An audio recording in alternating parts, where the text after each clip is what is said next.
Hari ini saya diberikan tema tentang bagaimana kita hidup dalam pengharapan, Bapak Ibu. Betul nggak sih? Ya, pengharapan itu sesuatu yang penting dalam kehidupan setiap kita. Nah, hari ini kita akan lihat Bapak Ibu ya, pengharapan yang bagaimana Tuhan mau supaya kita miliki Bapak Ibu. Ya, kita akan belajar dari doa Paulus kepada jemaatnya Bapak Ibu yang ada di kota Efesus, oke? Waktu saya mempelajari firman Tuhan, Bapak Ibu, Paulus tidak berdoa buat jemaatnya supaya jemaatnya kaya, jemaatnya sukses, enteng jodoh, Bapak Ibu. Tidak ada yang salah dengan kaya, Bapak Ibu ya. Tidak ada yang salah dengan diberkati Tuhan berlimpah-limpah. Tidak ada yang salah dengan enteng jodoh. Tapi kalau Paulus kemudian mendoakan jemaatnya model seperti ini, Bapak Ibu, berarti ini adalah yang penting, Bapak Ibu. Ini esensi kekristenan, Bapak Ibu. Yang mengerti katakan amin. Ya, mungkin saya membaca Alkitab kurang teliti Bapak Ibu ya. Kalau ada Bapak Ibu di tempat ini yang membaca Alkitab lebih teliti daripada saya, di mana ada Paulus berdoa supaya jemaat jadi kaya, diberkati Tuhan luar biasa, ya kan, enteng jodoh. Coba nanti pulang kasih tahu ayatnya di mana Bapak Ibu. Oke. Ya, kita akan langsung buka Alkitab kita dalam Efesus 1 ayat yang ke-15 sampai dengan ayat yang ke-20 Bapak Ibu. Ini doa Paulus bagi jemaat yang ada di Efesus. Ayat yang ke-15, karena itu setelah aku mendengar tentang imanmu dalam Tuhan Yesus dan tentang kasihmu terhadap semua orang kudus, ayat yang ke-16, dan meminta kepada Allah Tuhan kita Yesus Kristus, yaitu Bapa yang mulia itu, perhatikan baik, supaya ia memberikan kepadamu apa? Roh hikmat dan wahyu untuk mengenal dia dengan benar. Ya, jadi doa Paulus yang pertama, Paulus mau supaya jemaat itu diberikan roh hikmat dan wahyu. Supaya apa? Supaya jemaat bisa mengenal Tuhan dengan benar. Yang kedua, Bapak Ibu, ayat yang ke-18 ya. Dan supaya ia menjadikan apa? Mata hatimu terang agar kamu mengerti pengharapan apakah yang terkandung dalam panggilannya, betapa kayanya kemuliaan bagian yang ditentukannya bagi orang-orang kudus, dan betapa hebatnya kuasanya bagi kita yang percaya sesuai dengan kekuatan kuasanya. Ayat yang ke-20 kita baca sama-sama, 1, 2, 3. Yang dikerjakannya di dalam Kristus dengan membangkitkan dia dari antara orang mati dan mendudukan dia di sebelah kanannya di sorga. Bapak Ibu, saya mau lama di ayat yang ke-18 Bapak Ibu. Oke. Ayat yang ke-18 Bapak Ibu perhatikan baik, ini doa Paulus. Dan supaya ya Tuhan menjadikan mata hatimu terang, ya, supaya kamu mengerti. Katakan sama-sama, mengerti. Ya, jadi saya berdoa pada hari ini Bapak Ibu supaya Tuhan memberikan kepada saudara ya mata hati yang terang. Ya, kenapa mata hati kita mesti terang Bapak Ibu? Supaya kita apa katanya? Mengerti. Katakan sama-sama, mengerti.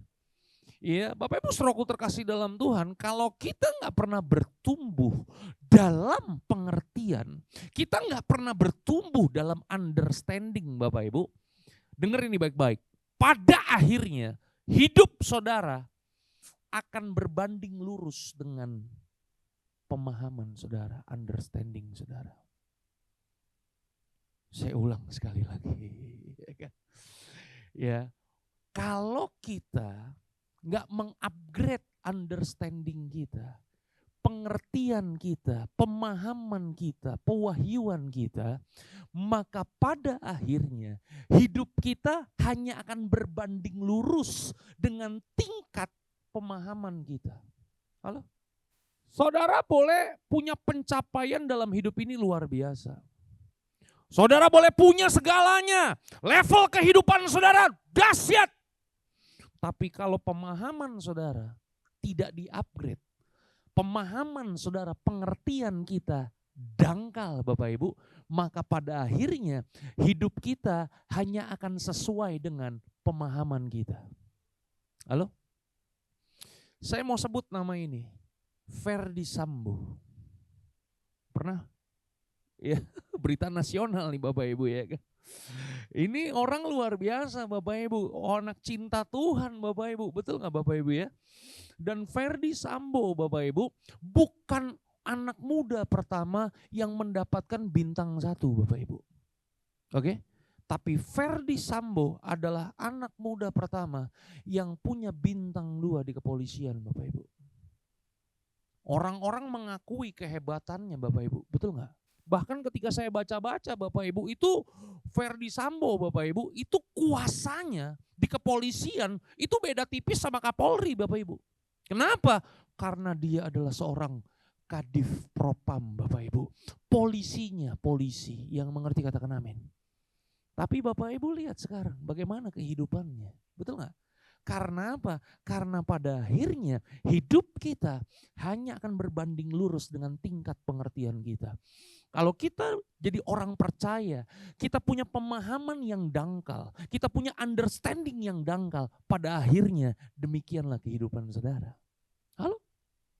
Itu sebabnya bertumbuh, upgrade. Halo? Saya nggak tahu di One Christ Community ini ada discipleship atau enggak, atau ada Bible study, apalah namanya itu. Ya, kalau di tempat ini ada pembelajaran firman Tuhan, libatkan diri saudara, upgrade pengertian saudara.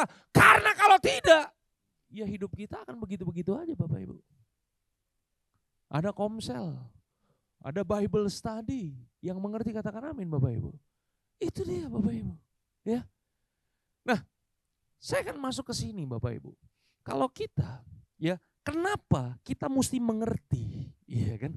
Kenapa kita mesti mengupgrade pengertian kita? Karena Alkitab berkata, ya supaya kita mengerti pengharapan apakah yang terkandung dalam panggilannya. Betapa kayanya kemuliaan bagian yang ditentukan bagi orang-orang kudus. Jadi ternyata kita perlu bertumbuh dalam pemahaman, dalam pengertian, dalam understanding, supaya kita bisa memahami bahwa ternyata waktu kita mengikut Tuhan, ada pengharapan di dalam panggilan kehidupan kita menuju kepada kemuliaan. Yang mengerti katakan haleluya. Dan kemuliaan itu Alkitab berkata, betapa hebatnya kemuliaan itu. Katakan sama-sama, betapa. Betapa itu apa sih?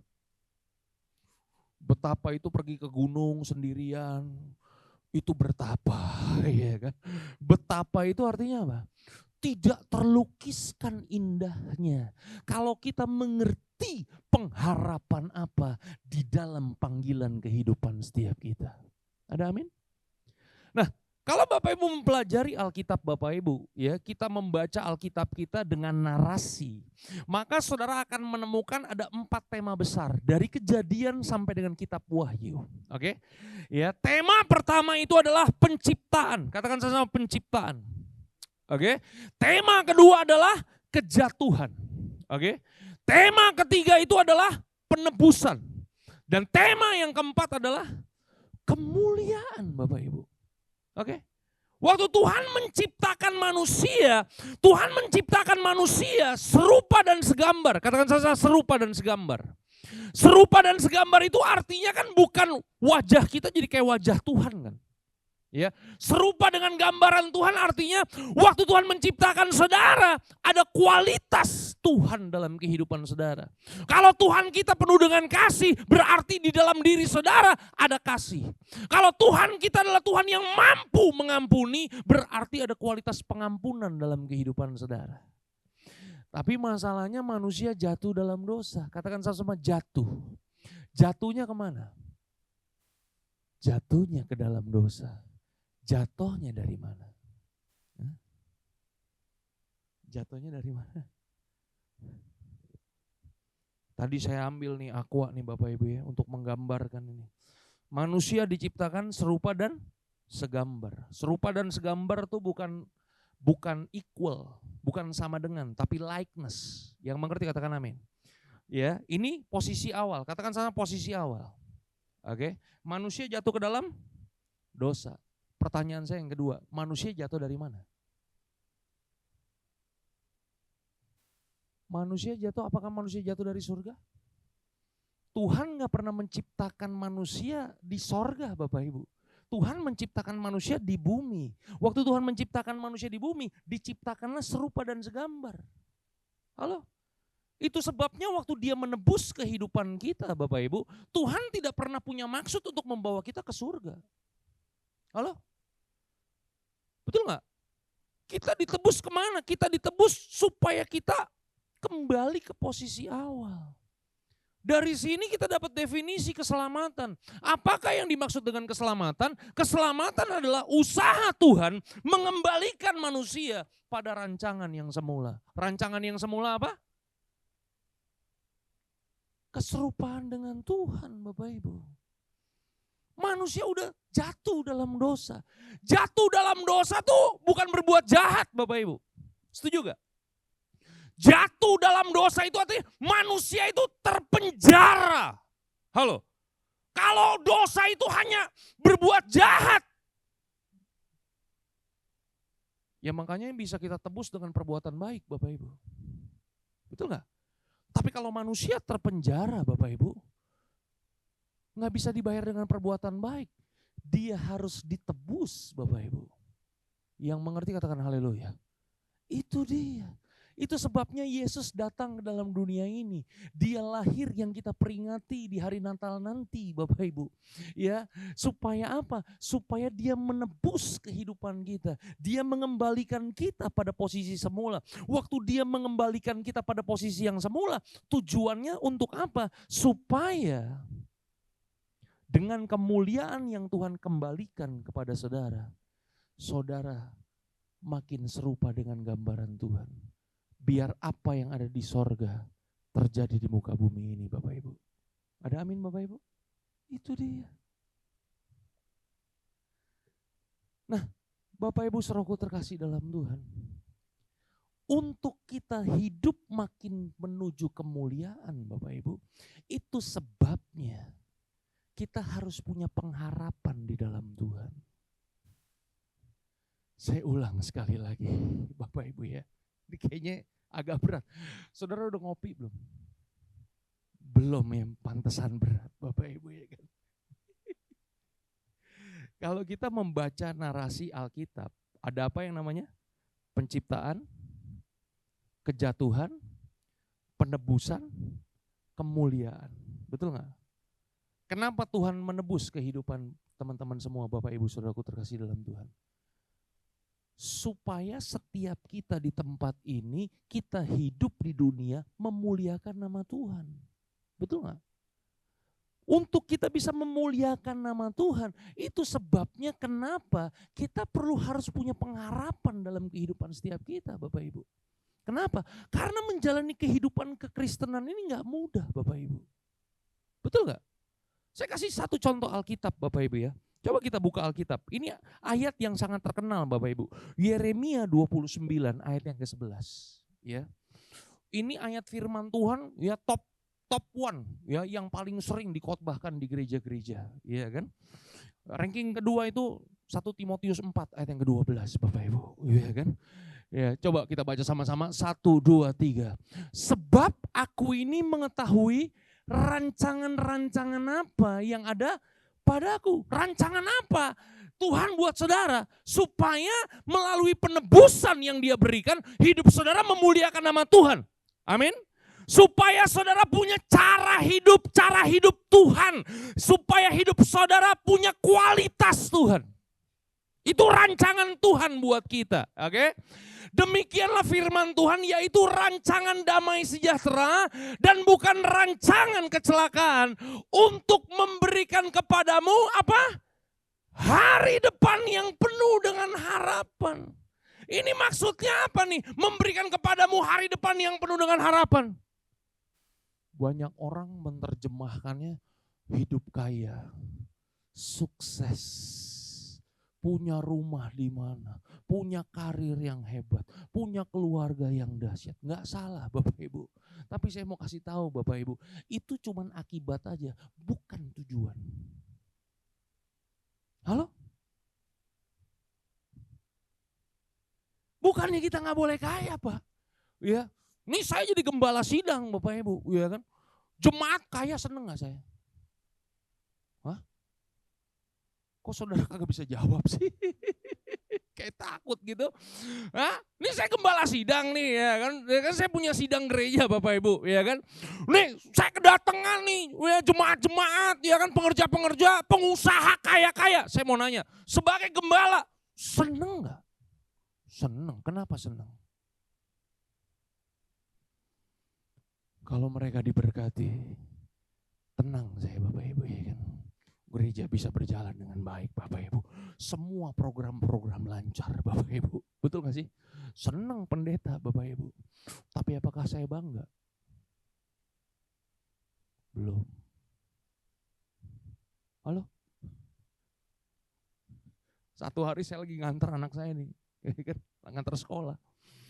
Dedi, nilaiku udah bagus banget. Kemarin baru ambil rapot kan Bapak Ibu. Pulang ambil rapot, pulang nyari makan Bapak Ibu. Dedi bangga gak sama aku, nilaiku bagus-bagus Dedi. Saya bilang, Dedi senang sih, tapi belum bangga. Kenapa Dedi? Kenapa Dedi gak bangga? Ya kalau kamu nilai kamu bagus, nanti kamu punya karir hebat, Dedi senang tapi belum bangga. Dedi bangga kalau apa? Dedi bangga kalau Dede hidup makin serupa dengan gambaran Tuhan. Kalau hidup Dede berkualitas, itu baru bangga. Benar gak Bapak Ibu? Itu dia Bapak Ibu. Nah, memberikan kepadamu hari depan yang penuh dengan harapan. Katakan sama-sama, harapan. Saudara, Alkitab dalam terjemahan bahasa Ibrani Bapak Ibu, ya bahasa asli Alkitab Perjanjian Lama, kata harapan itu dipakai kata tikvah. Katakan sama-sama, tikvah. Ya, dari kata tikva kita dapat tuh, kalau itu dalam bahasa Arab tuh apa namanya? Takwa. Biasa orang Arab kan suka ya kan nyontoh-nyontoh orang Ibrani Bapak Ibu ya kan. Nah, tikva ini adalah Bapak Ibu, kalau Bapak Ibu mempelajari Alkitab dalam Perjanjian Lama, bahasa Perjanjian Lama tuh bahasa yang perlu digambarkan Bapak Ibu. Kata tikva itu artinya tali. Katakan sesama tali. Iya. Kalau tali ngejelasinnya susah Bapak Ibu. Kalau di zaman sekarang tikva itu kabel. Katakan sesama kabel. Saudara tahu kabel? Iya. Ini kita punya proyektor Bapak Ibu. Proyektor ini bisa nampilin lagu, bisa nampilin ayat firman Tuhan. Kenapa proyektor ini bisa nampilin sesuatu di depan? Karena ada kabel yang menghubunginya Bapak Ibu. Jadi apa yang dimaksud dengan pengharapan? Pengharapan adalah sebuah tali, sebuah kabel yang akan menghubungkan kehidupan kita dengan rencana Tuhan. Halo? Makanya kalau kita nggak punya tikva Bapak Ibu, kita nggak punya pengharapan, maka Bapak Ibu kita akan jalan terseok-seok, ya menjalani kekristenan terseok-seok, sama seperti bangsa Israel Bapak Ibu. Bangsa Israel mereka dikeluarin Tuhan dari tanah perbudakan, tapi waktu mereka dikeluarkan dari tanah Mesir, mereka menuju tanah perjanjian. Itulah tujuan Tuhan. Tapi masalahnya di tengah perjalanan mereka kehilangan tikvah. Mereka kehilangan tali. Mereka kehilangan kabel. Mereka kehilangan pengharapan. Maka apa yang terjadi ketika bangsa Israel kehilangan pengharapan? Terkapar mereka. Mati semua di padang gurun Bapak Ibu. Enggak masuk tujuan Tuhan. Enggak masuk tanah perjanjian. Kenapa? Kehilangan tikvah. Makanya kita mesti mengerti. Makanya itulah yang didoakan Paulus Bapak Ibu. Supaya mata hatimu terang. Supaya kamu mengerti pengharapan apa yang terkandung di dalam panggilan kehidupanmu. Halo? Karena kita gak akan pernah bisa mengalami rancangan-rancangan Tuhan.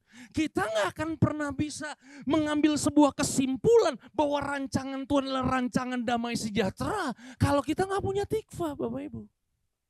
Bapak Ibu tahu kenapa ada orang-orang Kristen yang sukar bersyukur? Gak punya tikvah. Betul gak? Kenapa ada orang-orang yang suka ngomel, ngeluh, bersungut-sungut Bapak Ibu? Susah sedikit, waduh, ya nggak disalamin pendeta, nggak datang lagi ibadah Bapak Ibu. Iya kan, selek dikit sama jemaat lain, nggak datang ibadah Bapak Ibu. Halo? Dengar khotbah firman Tuhan keras dikit, terluka hatinya. Karena kita nggak mengerti pengharapan apa yang terkandung di dalam panggilan Tuhan. Kalau saudara punya pengharapan, sesulit apapun kehidupan kita, kita akan terus maju untuk kita sampai pada rancangan Tuhan. Betul nggak? Saudara pelajari firman Tuhan, pelajari Alkitab. Semua tokoh-tokoh Alkitab Bapak Ibu, nggak ada tuh dihasilkan lewat jalan-jalan yang nyaman, jalan happy-happy, jalan seneng-seneng, nggak ada.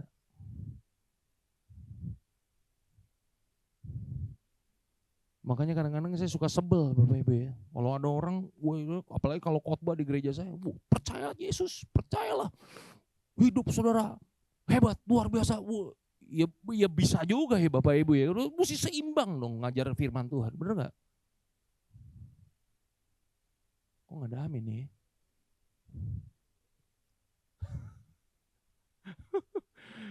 Bapak Ibu ngerti hari ini ya? Bukannya saudara nggak boleh punya mobil bagus boleh gak? Boleh, tapi itu bukan tujuan. Itu cuman akibat aja. Percayalah begini Bapak Ibu, kalau saudara jadi orang yang berkualitas, satu hari pasti saudara akan punya mobil bagus. Kalau saudara jadi orang yang berkualitas, percayalah karir saudara pasti akan melesat. Ada amin? Itu dia Bapak Ibu. Tapi yang paling penting yang kita beresin fondasinya ini dulu nih Bapak. Pengharapannya mesti benar Bapak Ibu. Ini perjanjian lama Bapak Ibu. Kita lihat apa kata pengharapan menurut perjanjian baru Bapak Ibu. Oke, kita baca lagi Bapak Ibu ya. Ibrani 6. Oke. Bapak Ibu pernah baca kitab Ibrani Bapak Ibu ya? Kalau Bapak Ibu mempelajari kitab Ibrani, itu penulis Ibrani adalah orang yang sangat paham dengan tabernakel. Oke. Makanya banyak ahli-ahli Alkitab Bapak Ibu memprediksi yang menulis kitab Ibrani ini adalah Paulus Bapak Ibu. Ya tapi nggak tahu siapa yang nulis Bapak Ibu. Oke. Nah, Bapak Ibu saudaraku terkasih dalam Tuhan, ya. Jadi karena penulis kitab Ibrani ini adalah orang yang paham tabernakel, saudara mesti ngerti. Tabernakel itu apa? Tabernakel itu bait suci Bapak Ibu ya kan. Bait suci itu ada 3 bagian. Oke. Ada pelataran, ada ruang kudus, ada ruang maha kudus. Yang mengerti katakan amin. Oke. Ya, di dalam ruang pelataran ada 2 benda. Yang pertama apa? Oh bukan. Nih Ibu kalau salah nih. Ya, di dalam pelataran itu ada mesbah korban bakaran. Iya, ada kolam pembasuhan, ya. Itu di pelataran. Di dalam ruang kudus itu ada 3 benda. Meja roti, meja dupa, sama kaki dian. Satu-satunya benda penerangan, ya namanya manorah Bapak Ibu. Dan di dalam bait ruang maha kudus itu cuma ada 1 benda. Yaitu apa? Tabut perjanjian. Oke. Antara ruang kudus dengan ruang maha kudus itu ada yang namanya tirai atau tabir. Katakan sama-sama tabir. Jadi ditutupi nama tirai doang Bapak Ibu. Oke. Paham sampai sini? Sekarang kita baca ayatnya. Pengharapan itu adalah apa katanya? Sauh yang kuat dan aman bagi jiwa kita yang telah dilabuhkan sampai ke belakang tabir. Berarti sampai kemana? Ada pelataran, ruang kudus, ruang maha kudus. Pembatas antara ruang kudus dengan ruang maha kudus ada yang namanya apa? Tabir atau tirai, ya kan? imam besar agung Bapak Ibu cuman 1 tahun sekali masuk dalam ruang Maha Kudus. Ketika dia memercikan domba yang suci dan kudus, maka apa yang terjadi? Yang terjadi adalah ada Shekinah glory, kemuliaan Tuhan dinyatakan. Yang mengerti katakan amin. Oke? Firman Tuhan berkata pengharapan itu adalah sauh yang kuat dan aman bagi jiwa kita yang telah dilabuhkan sampai ke belakang. Di belakang tabir ada apa? Ada Shekinah glory itu. Ada kemuliaan itu. Bagaimana caranya kita sebagai orang percaya bisa sampai kepada kemuliaan itu? Alkitab berkata pengharapan itu adalah sauh yang kuat. Katakan sama-sama sauh. Sauh itu apa sauh? Jangkar. Bapak ini pinter nih. Dari tadi tepat terus Bapak Ibu ya kan. Hebat. Saya nggak ada angpaunya Om hari ini. Biasanya saya suka bagi-bagi angpau. Ya kan. Saudara, kenapa? Ya kan ini jangkar ini kan bahasa pelayaran Bapak Ibu ya. Kapal kalau mau berlabuh, maka apa yang harus dilakukan sama anak buah kapal? Lempar jangkar. Kenapa jangkar harus dilempar?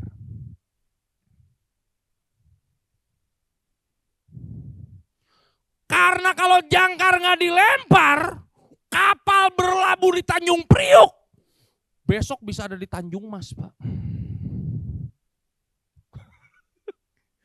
Dia parkir di Tanjung Perak, nggak lepasin jangkar, besok bisa bisa ada di Tanjung Priuk, Pak. Kenapa? Karena arus akan membawa kapal itu pergi. Nah, kenapa kapal harus buang jangkar kalau berlabuh? Supaya kapal itu nggak kemana-mana. Katakan sama-sama, kapal nggak kemana-mana. Nah, kalau pengharapan adalah jangkar, di mana tujuan saudara adalah Shekinah glory, tujuan saudara adalah kemuliaan, berarti begini, pengharapan saudara harus pengharapan yang Tuhan punya, bukan yang dunia ini punya. Jangan tukar pengharapan saudara dengan pengharapan yang diberikan dunia kepada saudara. Halo? Ada amin?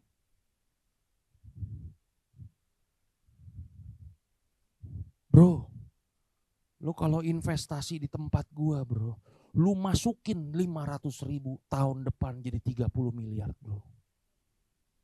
Jangan dipercaya, tukang tipu tuh. Halo? Benar? Banyak orang Bapak Ibu salah menaruh pengharapan mereka Bapak Ibu.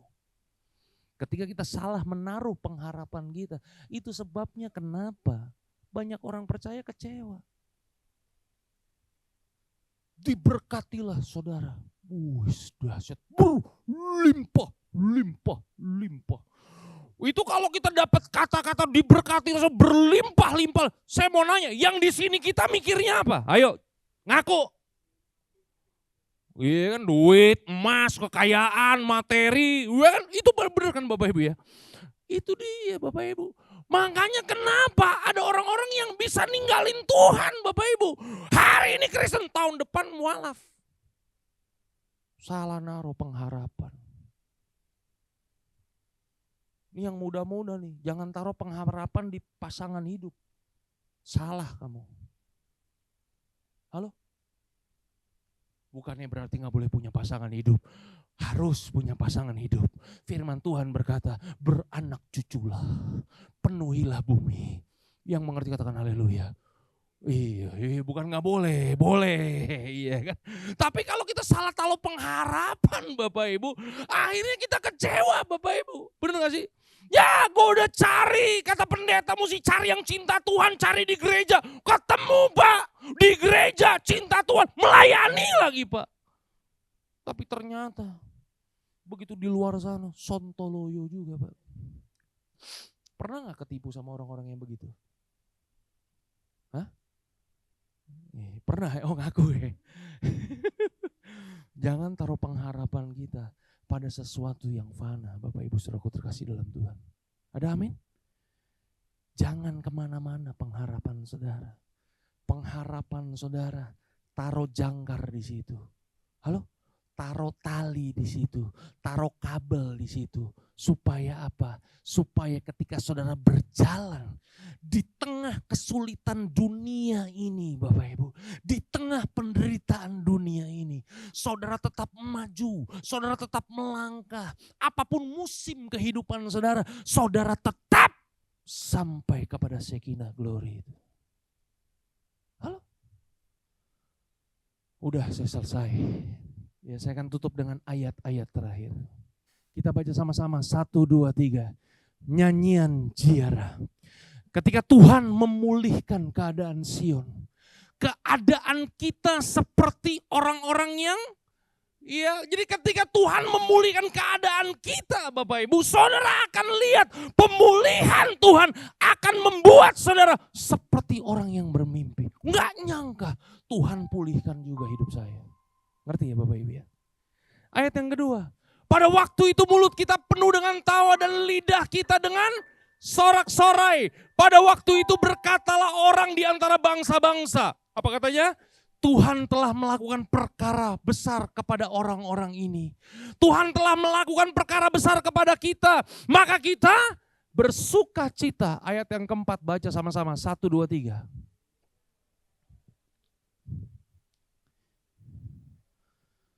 Katakan sama-sama, pulihkanlah keadaan kami ya Tuhan. Jadi kalau tuh orang-orang ya berkata pulihkan keadaan kami ya Tuhan, berarti keadaan orang tersebut lagi kenapa? Lagi tidak baik-baik saja. Oke? Makanya dia berteriak pulihkanlah kami Tuhan. Oke? Seperti memulihkan batang air kering di tanah, katakan sama-sama tanah Negeb. Saudara yang udah pernah pergi ke tanah perjanjian? Belum Bapak Ibu. Saya berdoa biar minimal seumur hidup 1 kali lah nyampe sana Bapak Ibu ya kan. Saya udah 10 kali Bapak Ibu, tiap tahun saya berangkat sampai bosan Bapak Ibu. Kalau saudara sampai di Israel, di Tel Aviv Bapak Ibu, saudara sampai di Bandara Ben Gurion Bapak Ibu. Dari Bandara Ben Gurion saudara pergi ke Yerusalem, saudara akan lewatin yang namanya tanah Negeb. Tanah Negeb ini adalah tanah tandus belantara, tanah yang kering, tidak ada mata air di situ Bapak Ibu. Halo? Tapi lihat Bapak Ibu ya, ketika Tuhan memulihkan kita, sekering apapun situasinya. Halo? Tidak ada mata air di sana. Kalau kita berjalan bersama dengan Tuhan, Tuhan mampu bikin mata air. Betul nggak? Ini pengharapan kita yang pasti Bapak Ibu. Halo? Katakan sama-sama, pengharapan dalam Tuhan itu pasti. Yang nggak pasti apa? Yang nggak pasti itu musimnya Bapak Ibu. Itu nggak pasti, benar nggak? Minggu depan bisa kita prediksi hujan atau panas? Halo? Minggu depan kita nggak tahu apa yang akan terjadi Bapak Ibu. Musim yang kita lalui, kita nggak ada yang tahu Bapak Ibu. Tetapi di tengah-tengah ketidakpastian itu, kalau kita punya tikvah, kita punya kabel Bapak Ibu, maka orang-orang yang menabur dengan mencucurkan air mata akan menuai dengan bersorak-sorai. Orang yang berjalan maju dengan menangis sambil menabur benih, pasti pulang dengan bersorak-sorai sambil membawa berkas-berkasnya. Saya nggak tahu bagaimana dengan keadaan saudara. Mungkin hari ini saudara sedang ada di tanah Negeb, tanah yang kering, tanah yang tandus, nggak ada apa-apa. Saudara sedang mengalami penderitaan yang paling pol dalam kehidupan saudara. Tapi saya mau kasih tahu Bapak Ibu, ketika saudara mengalami musim-musim yang tidak pasti itu Bapak Ibu, jangan pernah berhenti Bapak Ibu. Halo? Banyak orang kena penderitaan dikit berhenti. Pak, Bu, minggu lalu jemaat yang kapan hari itu kemana ya? Kok gak kelihatan batang hidungnya? Oh dia lagi ada masalah Pak. Karena dia lagi ada masalah makanya dia gak kebaktian Pak. Berhenti, stop. Iya kan? Kapan hari pengerja kita kayaknya kapan hari semangat on fire. Hari ini kemana ya Pak? Aduh, masalahnya lagi bertubi-tubi Pak. Makanya dia libur dulu, cuti dulu pelayanan Pak. Banyak orang ketika dapat tekanan malah berhenti. Jangan Bapak Ibu, orang yang berhenti adalah orang yang gak percaya sama Tuhan. Orang yang gak punya tikva, orang yang gak punya pengharapan pasti berhenti. Tapi selama saudara menaruh pengharapan saudara di tempat yang benar, pengharapan yang pasti, saya mau kasih tahu, sekalipun kita berjalan sambil mencucurkan air mata, percayalah satu hari kita akan menuai dengan bersorak-sorai. Yang mengerti katakan haleluya. Ada amin Bapak Ibu? Taruh pengharapan kita di tempat yang tepat. Tuhan Yesus memberkati Bapak Ibu sampai keturunan ke-7 dan ke-8. God bless you all. Haleluya, haleluya. Ada Tuhan, selalu ada harapan. Dengan kuasa-Nya Dia berikan pertolongan meski jalan